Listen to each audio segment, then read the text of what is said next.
জাতিসংঘের ৮১তম সাধারণ পরিষদের অধিবেশনে যোগ দিতে যুক্তরাষ্ট্রে যাচ্ছেন প্রধানমন্ত্রী তারেক রহমান। আগামী ২১ সেপ্টেম্বর নিউ ইয়র্কে পৌঁছানোর কথা রয়েছে তার। জাতিসংঘ অধিবেশনে ভাষণ দেওয়ার পাশাপাশি সাইড লাইন বৈঠক ও বিভিন্ন কর্মসূচিতে অংশ নেবেন সরকার প্রধান। সবকিছু ঠিক থাকলে ৮ থেকে ১০ দিন যুক্তরাষ্ট্রে থাকবেন প্রধানমন্ত্রী। বিস্তারিত জানাচ্ছেন শিপন হালদার। প্রধানমন্ত্রী তারেক রহমানের আসন্ন যুক্তরাষ্ট্র সফর ঘিরে এরই মধ্যে ব্যস্ততা শুরু হয়েছে প্রধানমন্ত্রীর কার্যালয় ও পররাষ্ট্র মন্ত্রণালয়ে।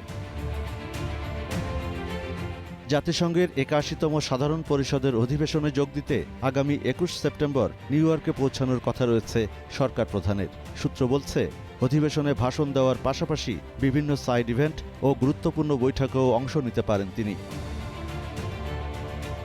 সরকার প্রধান হিসেবে এটিই হবে জাতিসংঘ সাধারণ পরিষদের অধিবেশনে তারেক রহমানের প্রথম বক্তব্য। এর আগে ২০০৬ সালে বিএনপি নেতৃত্বাধীন জোট সরকারের সময় যুক্তরাষ্ট্র সফর করেছিলেন তিনি। দীর্ঘ ২ দশক পর আবারও ওয়াশিংটন নিউ ইয়র্ক সফরে যাচ্ছেন প্রধানমন্ত্রী।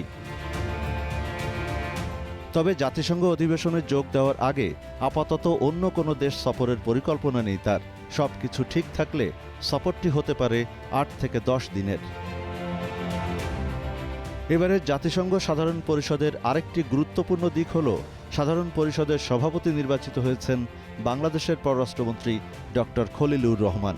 ফলে একই সময়ে জাতিসংঘের সাধারণ পরিষদের সভাপতি হিসেবে বাংলাদেশের পররাষ্ট্রমন্ত্রী এবং সরকার প্রধান হিসেবে প্রধানমন্ত্রী তারেক রহমানের উপস্থিতি বাংলাদেশের কূটনীতির জন্য একটি গুরুত্বপূর্ণ বার্তা বহন করতে পারে, এমনটাই মনে করছেন বিশ্লেষকেরা। প্রধানমন্ত্রীর সফরকে ঘিরে যুক্তরাষ্ট্রে বসবাসরত বাংলাদেশি প্রবাসীদের মধ্যেও তৈরি হয়েছে ব্যাপক আগ্রহ। যুক্তরাষ্ট্র বিএনপির বিভিন্ন অঙ্গ সংগঠন এরই মধ্যে প্রস্তুতি শুরু করেছে। দীর্ঘ ২ দশক পর তারেক রহমানের যুক্তরাষ্ট্র সফর শুধু রাজনৈতিকভাবে নয়, কূটনৈতিকভাবেও গুরুত্বপূর্ণ। জাতিসংঘের সাধারণ পরিষদের মঞ্চে বাংলাদেশের অবস্থান তুলে ধরার পাশাপাশি বিভিন্ন দেশের সরকার ও প্রতিনিধিদের সঙ্গে বৈঠকের সুযোগ তৈরি হবে। এবারে নিউ ইয়র্ক সফরে জাতিসংঘের মঞ্চে প্রধানমন্ত্রীর বক্তব্য এবং আন্তর্জাতিক নেতাদের সঙ্গে সম্ভাব্য বৈঠক বাংলাদেশের পররাষ্ট্রনীতির জন্য নতুন কোনো বার্তা নিয়ে আসে কিনা, সেটি এখন দেখার বিষয়। Shipon Haldar, green news, Dhaka. এ বিষয়ে আলোচনা করতে নিউজরুম থেকে যুক্ত হচ্ছেন গ্রিন টিভির যুগ্ম বার্তা সম্পাদক বিপ্রজিৎ চন্দ্র। বিপ্রজিৎ, প্রধানমন্ত্রীর সফরে বাংলাদেশি পণ্যে যুক্তরাষ্ট্রের বাড়তি শুল্ক এবং দ্বিপক্ষীয় বাণিজ্য নিয়ে ইতিবাচক সমাধান আসার সম্ভাবনা রয়েছে কিনা জানতে চাই আপনার পর্যবেক্ষণে। দেখুন, দ্বিপাক্ষিক শুল্ক, পারস্পরিক যে শুল্ক অর্থাৎ রেসিপ্রোকাল ট্যারিফ এবং দ্বিপাক্ষিক বাণিজ্য, এই দুটি বিষয় কিন্তু একটি অপরটির সঙ্গে খুব ঘনিষ্ঠভাবে সংশ্লিষ্ট। কারণ বাংলাদেশ যে পণ্যগুলো যুক্তরাষ্ট্রে রপ্তানি করে এবং যুক্তরাষ্ট্র থেকে যে পণ্যগুলো বাংলাদেশ আমদানি করে, এই দুটি বিষয়ের মধ্যেই কিন্তু রেসিপ্রোকাল যে ট্যারিফের বিষয়টা, ট্যারিফ লুকিয়ে রয়েছে। অর্থাৎ বাংলাদেশের যে আমদানিকৃত পণ্যগুলো, সেই পণ্যগুলোর পরিমাণ বাড়লে ওই রেসিপ্রোকাল ট্যারিফ কমে যায়। On the other hand, Bangladesh থেকে তৈরি পোশাক সহ যে পণ্যগুলো যুক্তরাষ্ট্রে রপ্তানি করা হয়, ওই রপ্তানি পণ্যগুলোর উপর কিন্তু পাল্টা শুল্ক আরোপ করেছেন মার্কিন যুক্তরাষ্ট্রের বর্তমান প্রেসিডেন্ট ডোনাল্ড ট্রাম্প। তো এই বিষয়টি বিশ্লেষণ করলে যেটি দাঁড়ায়, অর্থাৎ তৈরি পোশাক খাতের উপরে যে শুল্কটি তিনি বাড়তি আরোপ করেছেন, সেই শুল্কটি কিন্তু বেশ খানিকটা বোঝা চাপিয়ে দিচ্ছে বাংলাদেশের তৈরি পোশাক মালিকদের উপরে। অর্থাৎ এই বিষয়ে কিন্তু অন্তর্বর্তী সরকার ক্ষমতা থাকাকালে কিন্তু তৎকালীন যিনি খলিলুর রহমান, তিনি বেশ কয়েকবার নেগোশিয়েট করেছেন যুক্তরাষ্ট্রের সঙ্গে। তো সেই নেগোসিয়েশনে খুব একটা ফলপ্রসূ পরিবর্তন আসেনি। তো প্রধানমন্ত্রী তারেক রহমান প্রথমবারের মতো প্রধানমন্ত্রী হিসেবে জাতিসংঘের সাধারণ অধিবেশন অর্থাৎ ৮১তম অধিবেশনে যোগ দিতে ২১ সেপ্টেম্বর যুক্তরাষ্ট্রে যাচ্ছেন এবং সেখানে তিনি ভাষণ দেবেন। এর পাশাপাশি সাইড লাইনের কয়েকটা বৈঠকেও তিনি অংশ নেবেন। এই যে সাইড লাইনের বৈঠকগুলো রয়েছে, এর মধ্যে যদি যুক্তরাষ্ট্রের সঙ্গে কোনো বৈঠক থাকে, সেসব বৈঠকে এইসব দ্বিপাক্ষিক বাণিজ্য প্লাস পাল্টা শুল্ক, এই বিষয়গুলো তোলা হতে পারে। এবং এই বিষয়গুলো উপর কতটা স্টাডি করেছে বাংলাদেশ, কতটা সুন্দর করে প্রপোজাল রেডি করা হয়েছে এবং কতটা নিপুণভাবে যুক্তরাষ্ট্রের কাছে বাংলাদেশের দাবিগুলো সাবমিট করা যাবে, এই বিষয়গুলোর উপরই কিন্তু এই সম্ভাব্যতা নির্ভর করছে। অর্থাৎ বাংলাদেশ যুক্তরাষ্ট্রের কাছ থেকে এই বিষয়গুলোতে কতটা ফ্রুটফুল কিছু কন্ট্রিবিউশন নিয়ে আসতে পারে বা দাবিগুলো ডিমান্ডগুলো ফুলফিল করার জন্য কতটা আগাতে পারে, সেটি কিন্তু সেখানে স্পষ্ট হয়ে যাবে। আর আরেকটি বিষয় কিন্তু রোহিঙ্গা সংকট। সম্প্রতি আপনি দেখেছেন যে রোহিঙ্গা সংকট নিরসনে মিয়ানমার সরকারের পক্ষ থেকে একটি বার্তা দেওয়া হয়েছে। অর্থাৎ বাংলাদেশে যে 10 লাখের কাছাকাছি রোহিঙ্গা অবস্থান করছে, তার মধ্যে 3 লাখেরও বেশি রোহিঙ্গাকে 3 লাখেরও কিছু বেশি রোহিঙ্গাকে মিয়ানমার সরকার রোহিঙ্গা বলে স্বীকৃতি দিয়েছে, অর্থাৎ তাদের জাতীয়তার বলে স্বীকৃতি দিয়েছে। বাকি যারা রয়েছে তাদের বিষয়ে কিন্তু তারা সন্দিহান এবং তারা দাবি করছে যে তারা দেশেরই নাগরিক। অর্থাৎ এখানে কিন্তু একটা বিরাট প্রশ্নের জায়গা রয়ে গেছে। অর্থাৎ মোট রোহিঙ্গার সংখ্যার মাত্র 30 থেকে 35% মিয়ানমার স্বীকৃতি দিচ্ছে, তো বাকি যারা রয়েছেন তাদের ক্ষেত্রে কি হবে? তো সেই জায়গা থেকে বিশ্ব নেতাদের অ্যাটেনশন তুলে ধরাই হবে তারেক রহমানের যে নেতৃত্বাধীন যে গ্রুপটি নিউ ইয়র্ক যাচ্ছে তাদের মূল কাজ। অর্থাৎ তারেক রহমান তার ভাষণে এই বিষয়গুলো তুলে ধরতে পারেন। সাইডলাইন যে বৈঠকগুলো রয়েছে সেই বৈঠকগুলোতে তিনি রোহিঙ্গা সংকট সমাধানে বিশ্ব নেতাদের যে অ্যাটেনশন সেটি গ্রাব করতে পারেন। আর তৃতীয় একটি বিষয় রয়েছে, সেটি হচ্ছে বাংলাদেশ ভারত দ্বিপাক্ষিক সম্পর্কের টানাপোড়েন। অর্থাৎ এই দ্বিপাক্ষিক সম্পর্কে আমরা কিন্তু গত কিছুদিন ধরে, কিছুদিন বললে ভুল হবে, 24-এর গণ অভ্যুত্থানে যখন তৎকালীন প্রধানমন্ত্রী শেখ হাসিনা দেশ ছেড়ে পালিয়ে যেতে বাধ্য হন, তারপরই কিন্তু বাংলাদেশ ভারত দ্বিপাক্ষিক সম্পর্কে একটা ফাটল বা চির ধরেছে। অর্থাৎ একটা সাংঘর্ষিক দ্বিপাক্ষিক সম্পর্কের জায়গা তৈরি হয়েছে এবং ওই জায়গা থেকে যে ফাটলটা ধরেছে সেটির যে একটা চিত্র, সেটি কিন্তু আমরা বিএনপি সরকার ক্ষমতায় আসার পরে দেখতে পাচ্ছি। সম্প্রতি আপনি জানেন যে তারেক রহমানের ভারত সফর নিয়ে কিন্তু জলঘোলা কম হয়নি। অর্থাৎ একবার ইন্ডিয়ান মিডিয়া দাবি করছে যে গত 23 অক্টোবর 23 অগাস্ট তারেক রহমানের ভারত যাবার কথা ছিল, অর্থাৎ ঢাকায় পরিবর্তে বলছে না এমন কোনো কিছু হয়নি। অর্থাৎ এই সফর নিয়ে ধোঁয়াশা এখনও কাটেনি। সো সেই জায়গাতে যদি ভারতের প্রধানমন্ত্রী নরেন্দ্র মোদীর সঙ্গে জাতিসংঘের 81তম অধিবেশনের সাইড লাইনে কোনো বৈঠক হয়, সেই বৈঠকে দ্বিপাক্ষিক সম্পর্কের এই কন্টেম্পোরারি ইস্যুসগুলো কিন্তু ডিসকাশনে আসতে পারে এবং সেই জায়গাতে দুই দেশের প্রধানমন্ত্রী যদি একটা সমাধানে পৌঁছাতে পারেন বা তারা সমাধানের দিকে যেতে পারেন, সেটিও কিন্তু বাংলাদেশের জন্য একটি ইতিবাচক বার্তা হতে পারে। অর্থাৎ এই কয়েকটি বিষয় কিন্তু তারেক রহমান সরকারের মূল এজেন্ডায় থাকবে জাতিসংঘের 81তম অধিবেশনে। অনু, এটি ছিল আমার কাছে নিউজরুম থেকে সবশেষ তথ্য। বিপ্রজিৎ, আপনাকে ধন্যবাদ। প্রধানমন্ত্রীর যুক্তরাষ্ট্রের সফরকে ঘিরে কি হতে পারে সেই বিষয় নিয়ে নিউজরুম থেকে পর্যবেক্ষণ জানাচ্ছিলেন বিপ্রজিৎ। যাচ্ছি অন্য খবরে। নবায়নযোগ্য বিদ্যুৎ উৎপাদনে নতুন মডেল চালুর উদ্যোগ নিয়েছে সরকার। সৌর বিদ্যুৎ ভিত্তিক বেসরকারি বিদ্যুৎ কেন্দ্র থেকে বিদ্যুৎ বিক্রির ট্যারিফ ইউনিট প্রতি 6 টাকা 48 পয়সা নির্ধারণের সুপারিশ করেছে বাংলাদেশ এনার্জি রেগুলেটরি কমিশন। পাশাপাশি বিতরণ চার্জ ধরা হয়েছে গড়ে 1 টাকা 17 পয়সা। তবে গ্রাহক পর্যায়ে এই মডেল কতটা প্রতিযোগিতামূলক হবে সেটি একটি বড় প্রশ্ন। বিস্তারিত জানাচ্ছেন কামরুল হাসান। বাংলাদেশের বিদ্যুৎ খাতে নতুন এক ধারণা মার্চেন্ট পাওয়ার প্লান্ট। নবায়নযোগ্য জ্বালানিকে সামনে রেখে বেসরকারি উদ্যোক্তাদের এমন বিদ্যুৎ কেন্দ্র স্থাপনের সুযোগ দেওয়ার উদ্যোগ নেওয়া হয়েছে। এই ব্যবস্থায় বিদ্যুৎ কেন্দ্রের মালিক নিজের পছন্দের গ্রাহকের কাছে সরাসরি বিদ্যুৎ বিক্রি করতে পারবেন। তবে বিদ্যুৎ পৌঁছে দিতে ব্যবহার করতে হবে সরকারি সঞ্চালন ও বিতরণ অবকাঠামো। এর জন্য নির্ধারিত হারে দিতে হবে সঞ্চালন ও বিতরণ চার্জ। সম্প্রতি অনুষ্ঠিত শুনানিতে সৌরবিদ্যুৎ ভিত্তিক বেসরকারি বিদ্যুৎ কেন্দ্রের জন্য ইউনিট প্রতি 6 টাকা 48 পয়সা ট্যারিফের সুপারিশ করেছে কারিগরি মূল্যায়ন কমিটি। আর গড় বিতরণ চার্জ প্রস্তাব করা হয়েছে 1 টাকা 17 পয়সা। তবে সরকারি বিতরণ কোম্পানিগুলো এসব বেসরকারি বিদ্যুৎ কেন্দ্রের উৎপাদিত মোট বিদ্যুতের সর্বোচ্চ 20% কিনতে পারবে। কারিগরি কমিটির হিসেবে সংশ্লিষ্ট বিদ্যুৎ কেন্দ্রটির নিট স্থায়ী সম্পদের মূল্য 326 কোটি 8,50,000 টাকা।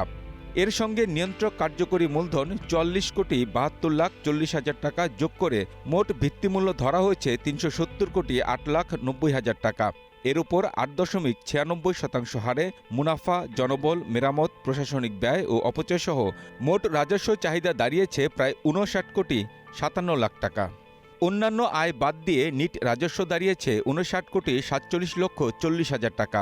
আর কেন্দ্রটির নিট বিদ্যুৎ উৎপাদন ধরা হয়েছে 9 কোটি 18,40,000 ইউনিট। বিশেষজ্ঞদের মতে মার্চেন্ট পাওয়ার প্ল্যান্টের মাধ্যমে বিদ্যুৎ খাতে বেসরকারি বিনিয়োগ বাড়ার পাশাপাশি নবায়নযোগ্য জ্বালানি ব্যবহারও বাড়তে পারে। তবে নির্ধারিত ট্যারিফ, বিতরণ চার্জ এবং গ্রাহক পর্যায়ে বিদ্যুতের দাম সব মিলিয়ে এই মডেল কতটা প্রতিযোগিতামূলক হবে সেটাই এখন বড় প্রশ্ন। Kamrul Hasan, green news, Dhaka. এই ইস্যুতেই আলোচনা করতে নিউজরুম থেকে সরাসরি যুক্ত হচ্ছেন সহকর্মী কামরুল ইসলাম। কামরুল, নবায়নযোগ্য বিদ্যুৎ উৎপাদনে নতুন মডেল কতটা প্রতিযোগিতামূলক হবে এবং এই উদ্যোগ কবে নাগাদ বাস্তবায়িত হবে পুরোপুরিভাবে বলে আপনি মনে করছেন? আপনাকে ধন্যবাদ। যে মডেলটি সামনে নিয়ে আসা হচ্ছে মার্চেন্ট পাওয়ার প্ল্যান্ট নামে, এটি যদি বাস্তবায়ন করা হয় বা এটি যদি চালু হয়, তো যে ধারণাটি দেওয়া হচ্ছে এতে দেখা যাচ্ছে যে বিদ্যুতের যে প্রাপ্যতা, বিদ্যুতের যে দাম, এখন গ্রাহক যে দামে বিদ্যুৎ কিনছেন এর চেয়ে অনেক কম মূল্যে পাওয়া যাবে।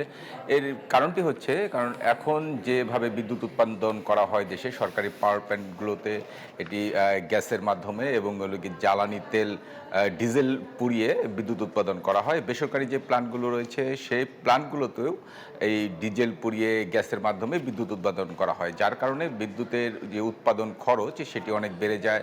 এছাড়া বিদ্যুৎ পাওয়ার প্ল্যান্টগুলো থেকে গ্রাহকদের বাড়ি পর্যন্ত নিয়ে যাওয়ার যে সঞ্চালন খরচ, সরবরাহ খরচ সব মিলিয়ে একটি ব্যয়বহুল ব্যবস্থা। কিন্তু সরকার যেটি এই মার্চেন্ট পাওয়ার প্ল্যান্ট নামে ধারণাটি চালু করতে যাচ্ছে সেটি একদমই সাশ্রয়ীভাবে বিদ্যুৎ উৎপাদন করা যায়, যেটি নবায়নযোগ্য বিদ্যুৎ উৎপাদন ব্যবস্থা, অর্থাৎ যে সৌর বিদ্যুৎ রয়েছে সেটি, অর্থাৎ সূর্যের আলোকে ব্যবহার করে এটি বিদ্যুতে রূপান্তর করে সোলার সিস্টেম যেটি বলা হয়, তার মাধ্যমে বিদ্যুৎ উৎপাদন করে এই বিদ্যুৎ সরকারি যে সরবরাহ লাইন রয়েছে সেই সরবরাহ লাইনের মাধ্যমে গ্রাহকের বাড়ি পর্যন্ত পৌঁছে যাবে, অর্থাৎ ভোক্তা পর্যন্ত পৌঁছে যাবে। যার কারণে বিদ্যুৎ, যেখানে বিদ্যুৎ উৎপাদন করতে হচ্ছে ডিজেল পুড়িয়ে বা গ্যাস পুড়িয়ে ব্যয়বহুল ভাবে, সেখানে এই সোলার সিস্টেমের বা নবায়নযোগ্য সৌর শক্তি ব্যবহার করে যদি এই বিদ্যুৎ উৎপাদন করা হয় সেটি কিন্তু অনেক সাশ্রয়ী হবে।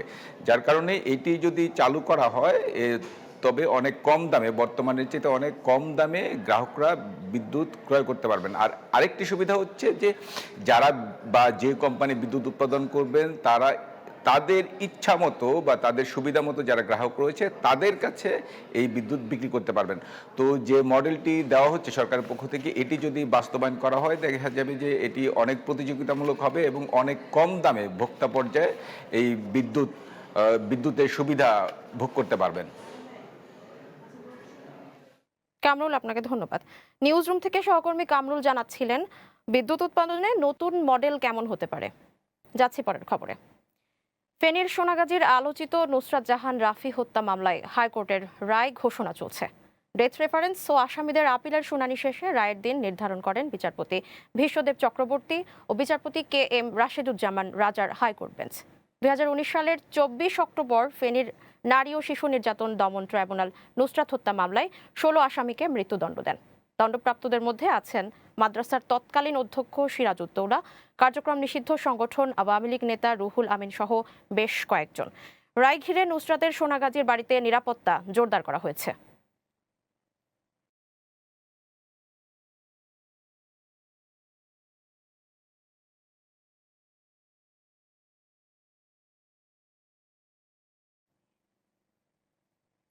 দেশের বিভিন্ন জেলায় বাড়ছে ডেঙ্গুর প্রকোপ। রোগীর চাপ বাড়ায় সেবা দিতে বেগ পেতে হচ্ছে হাসপাতাল কর্তৃপক্ষকে। ডেঙ্গু মোকাবিলায় মশার প্রজননস্থল ধ্বংসের পাশাপাশি জনসচেতনতার পরামর্শ দিয়েছেন চিকিৎসকরা।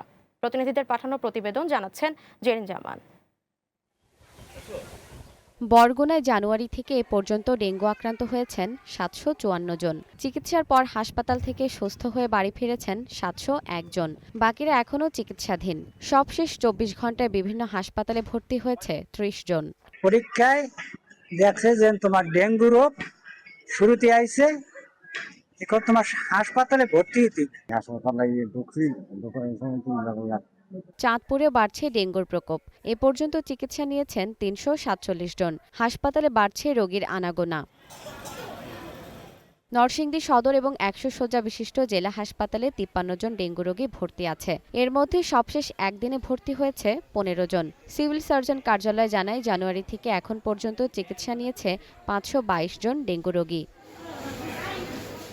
টাঙ্গাইলের ঘাটাইলেও বাড়ছে ডেঙ্গু। গত ২ মাসে উপজেলা স্বাস্থ্য কমপ্লেক্সে শনাক্ত হয়েছেন ৫৮ জন রোগী। পৌরসভার দায়িত্বে যারা আছেন তাদেরকে আমি অনুরোধ করব, আপনারা মেডিসিন দিয়ে অতি দ্রুত এই ডেঙ্গু নিধন শুরু করে দেন। যারা আমরা জনগণ আছি, আমরা সকলেই এই ডেঙ্গু রোগ নিয়ে আতঙ্ক আছি। ডেঙ্গু মোকাবিলায় কাজ করছে স্বাস্থ্য বিভাগ। ব্যাপারে আমরা সতর্ক আছি। এছাড়া আমাদের সাথে পৌরসভাও কাজ করছে। আমরা প্রতি শনিবার সাপ্তাহিক পরিষ্কার পরিচ্ছন্নতা দিবস বা বিশেষ অভিযান পরিষ্কার ডেঙ্গি বিরোধী অভিযান আমরা চালাচ্ছি। ডেঙ্গু প্রতিরোধের কার্যক্রম স্বাস্থ্য বিভাগ সহ এবং জেলা প্রশাসন সহ জেলা পুলিশ প্রশাসন সহ আমি বলবো পৌরসভা সহ সবার সমন্বিত প্রয়াসে ডেঙ্গুটাকে একটা নিয়ন্ত্রণাধীন অবস্থায় নিয়ে আসা গেছে। ডেঙ্গুর বিস্তার রোধে মশার প্রজননস্থল ধ্বংসে কার্যকর উদ্যোগ নেওয়ার পাশাপাশি সবাইকে সচেতন হওয়ার তাগিদ দিয়েছেন সংশ্লিষ্টরা। Zerin Zaman, green news desk. Mymensingh medical college হাসপাতালেও বাড়ছে ডেঙ্গু রোগীর সংখ্যা। এ বিষয়ে সার্বিক অবস্থা জানাতে সরাসরি যুক্ত হচ্ছেন সহকর্মী মতিউর রহমান মতি। ময়মনসিংহের ডেঙ্গুর প্রকোপ, হাসপাতালের চিত্র এবং সেবা পরিস্থিতি সম্পর্কে আপনি আমাদের জানাবেন। ধন্যবাদ বন্ধু। আপনি জানেন যে এই বেশ কিছুদিন যাবত কিন্তু ডেঙ্গুর প্রাদুর্ভাব কিন্তু ব্যাপক আকারে ছড়িয়ে পড়েছে। ময়মনসিংহ জানেন যে এটি একটি বিভাগীয় হাসপাতাল। এই হাসপাতালে কিন্তু বিভিন্ন জেলা থেকে প্রায় 5টি জেলা থেকে ডেঙ্গু আক্রান্ত হয়ে অনেক রোগী হাসপাতালে এসে ভর্তি হয়, যার কারণে ডাক্তারও কিন্তু সেবা দিতে অনেক হিমশিম খাচ্ছে। তাছাড়া আপনি জানেন যে এই সিজনটা কিন্তু বৃষ্টির সিজন। বিশেষ করে এই 2টি মাস কিন্তু প্রচুর বৃষ্টি হয়। আর বৃষ্টির কারণে কিন্তু বিভিন্ন জলাশয় এবং ড্রেনে কিন্তু পানি জমে যে এডিস মশার সৃষ্টি হয়, সেই এডিস মশার কামড়ে কিন্তু ডেঙ্গু রোগে আক্রান্ত হয়।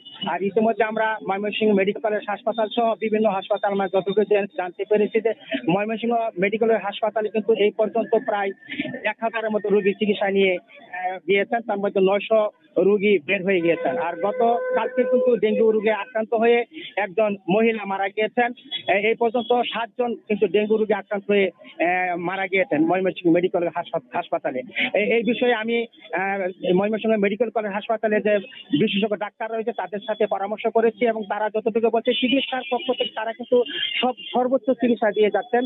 তারা চিকিৎসার পাশাপাশি কিন্তু বারবার যে কথাটি বলছেন যে আমাদেরকে সচেতন হতে হবে, কারণ এই ডেঙ্গুটা যেখান থেকে উৎপন্ন হয় সেই উৎপন্ন যদি আমরা বন্ধ করতে পারি সেই জন্য আমাদেরকে কাজ করতে হবে। পাশাপাশি সিটি কর্পোরেশন যে রয়েছে সেখানে যে কর্মকর্তারা রয়েছে এবং সিটি কর্পোরেশনের মেয়র ভারপ্রাপ্ত যে দায়িত্ব রয়েছে তার সাথেও আমরা কথা বলেছি। তিনি কিন্তু সার্বিকভাবে প্রত্যেক দিন কিন্তু 33টি ওয়ার্ডে ময়মনসিংহ সিটি কর্পোরেশনের 33টি ওয়ার্ডে কিন্তু তারা কীটনাশক দিয়ে যাচ্ছেন। সেই মেশিন তারা সেই ডেঙ্গু প্রতিরোধের জন্য এডিস মশা নিয়ন্ত্রণের জন্য তারা কিন্তু কাজ করে যাচ্ছেন। তারপরে কিন্তু ডেঙ্গু নিয়ন্ত্রণে আনতে পারছেন না। পাশাপাশি সরকারের পক্ষ থেকে বারবার কিন্তু খোঁজখবর নেওয়া হচ্ছে। সব মিলিয়ে কিন্তু ময়মনসিংহের ডেঙ্গুর প্রভাব কিন্তু ব্যাপক আকারে এখনো পর্যন্ত ছড়িয়ে রয়েছে। তাছাড়া ময়মনসিংহ মেডিকেল কলেজ হাসপাতালে গতকালকে 45 জন রোগী কিন্তু ডেঙ্গু আক্রান্ত হয়ে ভর্তি হয়েছে। এর মধ্যে কিন্তু 12 জন রোগী ইতিমধ্যে বের হয়ে গিয়েছেন, তারা ছুটি নিয়ে গিয়েছেন এবং গতকালকে একজন কিন্তু মারাও গিয়েছেন। তো সর্বশেষ মিলিয়ে ময়মনসিংহ থেকে এই ছিল আমার কাছে সর্বশেষ ডেঙ্গু পরিস্থিতি। মতি, আপনাকে ধন্যবাদ। লোডশেডিং এর কারণে সংকটে পড়েছে মৌলভীবাজারের চা শিল্প। দিনে গড়ে 7 থেকে 8 ঘন্টা বিদ্যুৎ না থাকায় স্বাভাবিক সক্ষমতার চেয়ে প্রায় 40% কমেছে উৎপাদন। বাড়ছে জ্বালানি খরচ, নষ্ট হচ্ছে কাঁচা পাতা। মৌলভীবাজার থেকে পাঠানো প্রতিবেদন জানাচ্ছেন জেরিন জামান। তীব্র লোডশেডিংয়ের মুখে দেশের অন্যতম প্রধান অর্থনৈতিক খাত চা শিল্পে স্থবিরতা নেমে এসেছে মৌলভীবাজারে। জেলার 93টি চা বাগান থেকে দেশের প্রায় 64% চা উৎপাদিত হয়, কিন্তু ভরা মৌসুমে বিদ্যুৎ সংকটের কারণে কারখানাগুলোর উৎপাদন সক্ষমতা কমেছে প্রায় 40%। নির্দিষ্ট সময়ে প্রক্রিয়াজাত করতে না পারায় নষ্ট হচ্ছে কোটি টাকার কাঁচা পাতা। ঘন ঘন বিদ্যুৎ আসা যাওয়ায় চায়ের গুণগত মান ধরে রাখা কঠিন হয়ে পড়েছে। উৎপাদন সচল রাখতে বাধ্য হয়ে জেনারেটর চালাতে হচ্ছে বাগান কর্তৃপক্ষকে। ফলে অস্বাভাবিক হারে বাড়ছে জ্বালানি খরচ, যা উৎপাদন ব্যয়কে নিয়ে যাচ্ছে সাধারণ সীমার বাইরে। লোডশেডিংটা একটু কমানোর জন্য আমরা ওদের কাছে একটা রিকোয়েস্ট করি, যেহেতু আমাদের এটা পচনশীল একটা চা, আপনার বেশিক্ষণ কারেন্ট না থাকলে পাতাটা পচে যায়। শুধু আমাদের না, অনেক চা বাগানের এটা ক্ষতির কারণ হচ্ছে যে বিদ্যুৎ পর্যাপ্ত আমরা পাচ্ছি না। বিদ্যুৎ সংকটের এই নেতিবাচক প্রভাব পড়েছে সাধারণ চা শ্রমিকদের জীবনেও। দীর্ঘ সময় বিদ্যুৎহীনতায় একদিকে যেমন ব্যাহত হচ্ছে তাদের দৈনন্দিন জীবন ও সন্তানদের পড়াশোনা, অন্যদিকে মাস শেষে গুনতে হচ্ছে সমপরিমাণ বিদ্যুৎ বিল। চা উৎপাদন প্রসেস এটা কিন্তু কন্টিনিউয়াস প্রসেস। এখানে প্রসেসের মাঝখানে যদি কোনো সময় বিদ্যুৎ বিভ্রাট হয় বা কারেন্ট না থাকে, তাহলে কিন্তু এটা ডিরেক্টলি আপনার চার গুণগত মানের মধ্যে আপনার আপনার এফেক্ট আসে। চলতি বছর 10 কোটি 40 লাখ কেজি চা উৎপাদনের লক্ষ্যমাত্রা অর্জন নিয়েও তৈরি হয়েছে শঙ্কা। ভালো বিদ্যুৎ পাচ্ছে চা বাগানগুলোতে, তারপরেও কিছুটা বিদ্যুতের ঘাটতি থাকায় বা আমরা অনেক সময় আমাদের অনিচ্ছাকৃত কিছু লোডশেডিং করতে হচ্ছে। বিদ্যুৎ সংকট সমাধানে প্রয়োজনীয় সহযোগিতার আশ্বাস দিয়েছে বাংলাদেশ চা বোর্ড। সংশ্লিষ্ট ব্যক্তিবর্গের সাথে প্রয়োজনীয় সমন্বয় সবকিছুর জন্যই বাংলাদেশ চা বোর্ডের কর্মকর্তাগণ সবসময় সহযোগিতা করছেন এবং সহযোগিতা করবেন ভবিষ্যতে ইনশাআল্লাহ। দেশের অন্যতম শীর্ষ এই বৈদেশিক মুদ্রা অর্জনকারী খাতের সুরক্ষায় দ্রুত কার্যকর পদক্ষেপ দেখতে চান সংশ্লিষ্টরা। Zerin Zaman, green news desk. লোডশেডিংয়ের কারণে হাসপাতাল, দোকানপাট, কলকারখানার স্বাভাবিক কার্যক্রম স্থবির হয়ে পড়েছে। আর সেই খবর জানাতেই সাভার থেকে যুক্ত হচ্ছেন সহকর্মী সোহেল রানা জয়। জয়, সাভারের লোডশেডিংয়ের সার্বিক চিত্র জানাবেন আমাদের। ধন্যবাদ। যেমনটি আপনি বলছিলেন যে সাভার এলাকা, এই সাভারে লোডশেডিং এর কারণে কিন্তু এখানে আমি এখন রয়েছি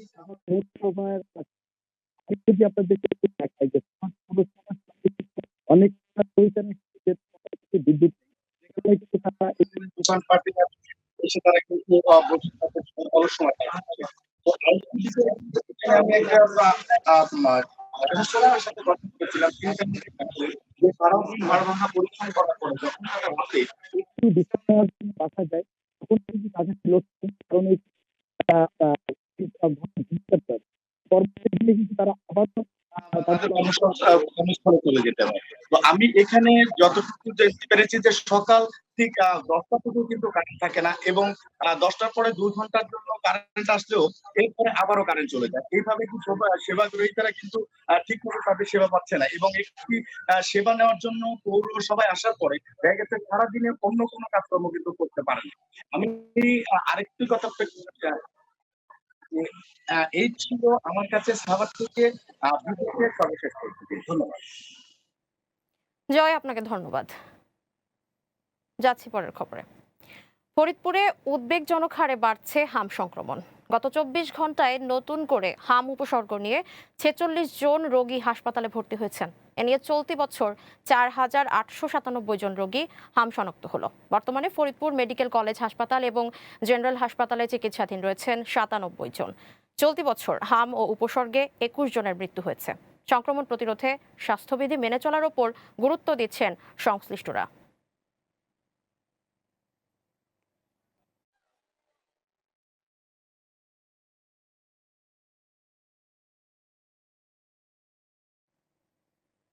এ বিষয় নিয়ে আরো জানাতে ফরিদপুর থেকে সরাসরি যুক্ত হচ্ছেন সহকর্মী শরীফুল ইসলাম। শরীফুল, জেলায় হাম সংক্রমণের সার্বিক চিত্র ও সেবা নিয়ে কি তথ্য আছে আপনার কাছে? ধন্যবাদ অনু। আমি দাঁড়িয়ে আছি ফরিদপুর জেনারেল হসপিটালে। আমরা সর্বশেষ তথ্য পর্যন্ত জানুয়ারির 1 থেকে আজকে 24শে আগস্ট পর্যন্ত আমাদের ফরিদপুর জেলায় মোট 4897 জন সন্দেহভাজন হাম রোগী এই ফরিদপুরে এসেছে। তার মধ্যে 24 ঘন্টায় পুরনো রোগী ছিল 38 জন এবং বর্তমান 34 জন সহ ফরিদপুর মেডিকেল হসপিটালে 72 জন ভর্তি আছে এবং ফরিদপুর জেনারেল হসপিটালে আগের রোগী ছিল 13 জন এবং বর্তমান নতুন ভর্তি হয়েছে 12 জন। এই মোট 25 জন ভর্তি হয়েছে। এরই মধ্যে 24 ঘন্টায় আমাদের এই ফরিদপুর থেকে 52 জন রোগী সুস্থ হয়ে বাড়ি ফিরেছে। এর মাঝখানে দুঃখের সংবাদ রয়েছেন ফরিদপুরের আমাদের 24 ঘন্টায় এই পর্যন্ত প্রায় 21 জন হাম সংক্রান্ত হয়ে মারা গিয়েছেন। তাছাড়া আমাদের এই ফরিদপুরের দুটি হসপিটালে 31 জন এবং অন্যান্য জেলার ফরিদপুর জেলার 31 জন এবং অন্যান্য জেলার 15 জন, এই মোট 46 জনের মধ্যে 24 ঘন্টায় ঠিক 10 জনকে নতুন করে হাম শনাক্ত করে তাদের চিকিৎসা ব্যবস্থা চলছে। এরই মাঝখানে অভিযোগও রয়েছে রোগীদের। তারা বলছে বিশেষ করে ফরিদপুর জেনারেল হসপিটালে এখানে রোগীরা বলছেন যে ডাক্তার শুধুমাত্র সকালের দিকে রাউন্ডে আসে, বিকালে ডাক্তার রাউন্ডে আসে না। ইমার্জেন্সি কোন প্রয়োজন হলে রোগীরা আসলে এখানে ভীত হয়ে ওঠে। এমনি শিশুরা বেডে শুয়ে কাতরাচ্ছে, মা পাশে বসে রয়েছে। এই চিত্র খুবই মর্মান্তিক এবং এই চিত্রের সাথে ডক্টররা যখন বারবার রাউন্ডে না আসে তখন রোগীর যে অভিভাবক রয়েছে তাদের মধ্যে একটা ভীতি কাজ করে। তো এই বিষয়টা অভিযোগ রয়েছে। তাছাড়া ফরিদপুরের এই ছিল বর্তমান সর্বশেষ পরিস্থিতি। শরীফুল, আপনাকে ধন্যবাদ। ফরিদপুর থেকে শরীফুল জানাচ্ছিলেন হামের সংক্রমণ সেখানে কেমন প্রভাব ফেলেছে। যাচ্ছি পরের খবরে। গত ৫ বছর ধরে গোলপাতার ছাপড়া ঘরে চলছে বাগেরহাটের তেলিগাতি সরকারি প্রাথমিক বিদ্যালয়ের পাঠদান কার্যক্রম। শিক্ষকরা বলছেন জরাজীর্ণ পুরনো ভবনটি অপসারণের পর আর নির্মাণ হয়নি নতুন কোনো ভবন। দ্রুতই নতুন ভবন নির্মাণের আশ্বাস দিয়েছেন জেলা শিক্ষা কর্মকর্তা। বাগেরহাটের প্রতিনিধি মেহেদী হাসানের প্রতিবেদন, জানাচ্ছেন সুরাইয়া অনু। মাথার উপর নেই স্থায়ী ছাদ, শ্রেণীকক্ষ অনিরাপদ। ঝড় বৃষ্টি শুরু হলে বন্ধ হয়ে যায় পাঠদান। এমন পরিবেশেই ৫ বছর ধরে চলছে বাগেরহাটের মডেলগঞ্জ উপজেলার তেলিগাতি সরকারি প্রাথমিক বিদ্যালয়ের পাঠদান। ২০২১ সালে পুরনো ভবনটি অপসারণের পর আর নির্মাণ হয়নি নতুন ভবন। একাধিকবার প্রস্তাব পাঠানো হলেও নতুন ভবনের জন্য মেলেনি বরাদ্দ। ফলে গোলপাতায় ছাউনি বানিয়ে কোনো মতে পাঠদান চালু রাখা হয়েছে।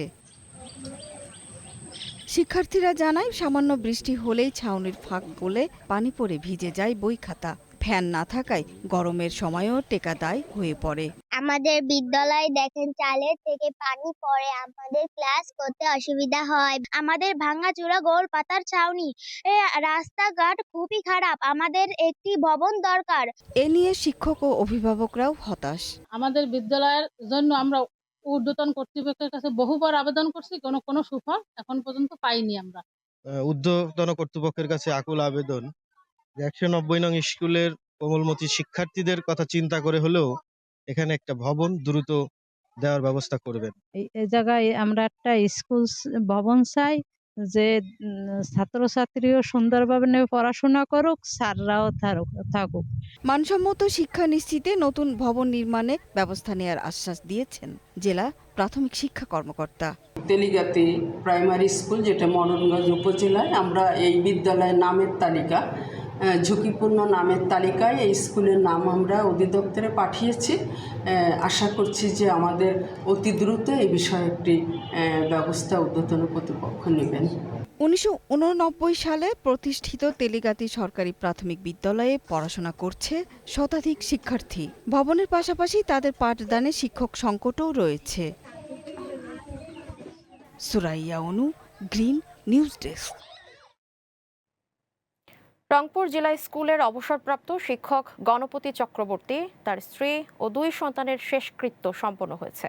রোববার রাতে আনুষ্ঠানিকতা শেষে রংপুর মেডিকেল কলেজ হাসপাতাল থেকে 4টি মরদেহ তাদের কাছে বুঝিয়ে দেওয়া হয়। পরে নগরীর দক্ষিগঞ্জ মহাশ্মশানে দাহ কাজ শেষে চিতায় জল দিয়ে 4 জনের অস্থি নিয়ে যান স্বজনরা। এদিকে রাতে রংপুর মেট্রোপলিটন ম্যাজিস্ট্রেট আদালতে খুনের দায় স্বীকার করে গ্রেফতার মুগ্ধ দাস ও সিদ্ধার্থ আদালতে 164 ধারায় স্বীকারোক্তিমূলক জবানবন্দি দিয়েছেন। একদিকে লোডশেডিংয়ের অসহনীয় যন্ত্রণা, অন্যদিকে প্রিপেইড মিটারের ভুতুরে বিল, সব মিলিয়ে একরকম দিশেহারা সাভার আশুলিয়ার মানুষ। কিন্তু প্রিপেইড মিটারের এমন অসঙ্গতির বিষয়ে কোনো তথ্য নেই বিদ্যুৎ কর্মকর্তার কাছে। প্রতিনিধি ফরহাদ হোসেনের প্রতিবেদন, জানাচ্ছেন মৌসুমী মৌ।